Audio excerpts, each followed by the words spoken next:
Hi പ്രിയസേറുകളെ, എല്ലാവർക്കും കർത്താവ് യേശുവിൻ്റെ നാമത്തിൽ സ്നേഹവന്ദനം. ഇന്ന് നാം ചിന്തിക്കുന്ന വചനം ഉൽപ്പത്തി പുസ്തകത്തിലെ 3-ാം അധ്യായം അതിൽ 21-ാം വാക്യമാണ്. യഹോവയാ ദൈവം ഉടയാടം ഉണ്ടാക്കി ആദത്തിനെയും അവൻ്റെ ഭാര്യയും ഉടുപ്പിച്ചു.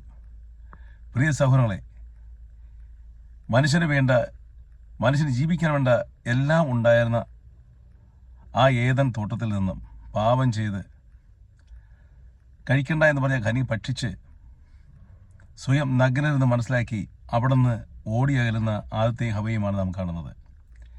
എന്നാൽ താൻ സൃഷ്ടിച്ച ആദത്തോടും ഹവയോടുള്ള സ്നേഹത്തെ പ്രതി, നമ്മോടുള്ള സ്നേഹത്തിൻ്റെ പ്രതി അവരുടെ പിന്നാലെ ചെന്ന് യഹോവയാ ദൈവം ഒരു പാപം ചെയ്യാത്ത ഒരു കുഞ്ഞാടിനെ ബലിയായി നൽകി അതിൻ്റെ തോലുകൊണ്ട് താൻ സൃഷ്ടിച്ച മനുഷ്യനെ അവൻ്റെ നഗ്നത മറക്കുകയാണ്. പ്രിയ സഹോദരങ്ങളെ, ഇത് പഴയ നിയമത്തിൽ യഹോവയായ ദൈവം നമ്മോട് കാണിക്കുന്ന ഒരു സ്നേഹമാണ്. എന്നാൽ പുതിയ നിയമത്തിൽ വന്നാലോ, ഒരു പാപം ചെയ്യാത്ത കർത്താവായ യേശുവിനെ കാൽവരിൽ യാഗമായി അർപ്പിച്ച് അവൻ്റെ രക്തത്തിൻ്റെ യോഗ്യതയാൽ നമ്മുടെ പാപങ്ങളെ യഹോവയായ ദൈവം കഴുകിക്കളഞ്ഞു.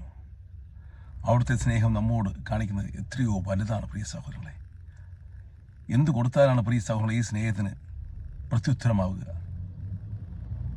അങ്ങനെ നാം ദൈവത്തിൻ്റെ മക്കളായി തീർന്നു. മക്കളെങ്കിൽ അവിടുത്തെ സ്വർഗത്തെ അവകാശികളുമാണ്. നമുക്ക് സന്തോഷിക്കാം. പ്രിയ സഹോദരങ്ങളെ, നമുക്കൊരു വേണ്ടി പ്രാർത്ഥിക്കാം. കർത്താവേ, ഈ വചനം നൽകിയ കൃപയ്ക്കായി സ്തോത്രം.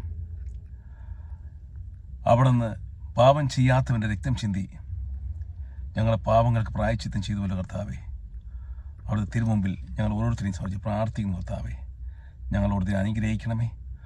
അവിടുത്തെ പുത്രനായ യേശു ക്രിസ്തുവിൻ്റെ രക്തത്തിൻ്റെ യോഗ്യതയാൽ ഞങ്ങളെ സംരക്ഷിക്കുകയും ചെയ്യണമേ. ആമേൻ.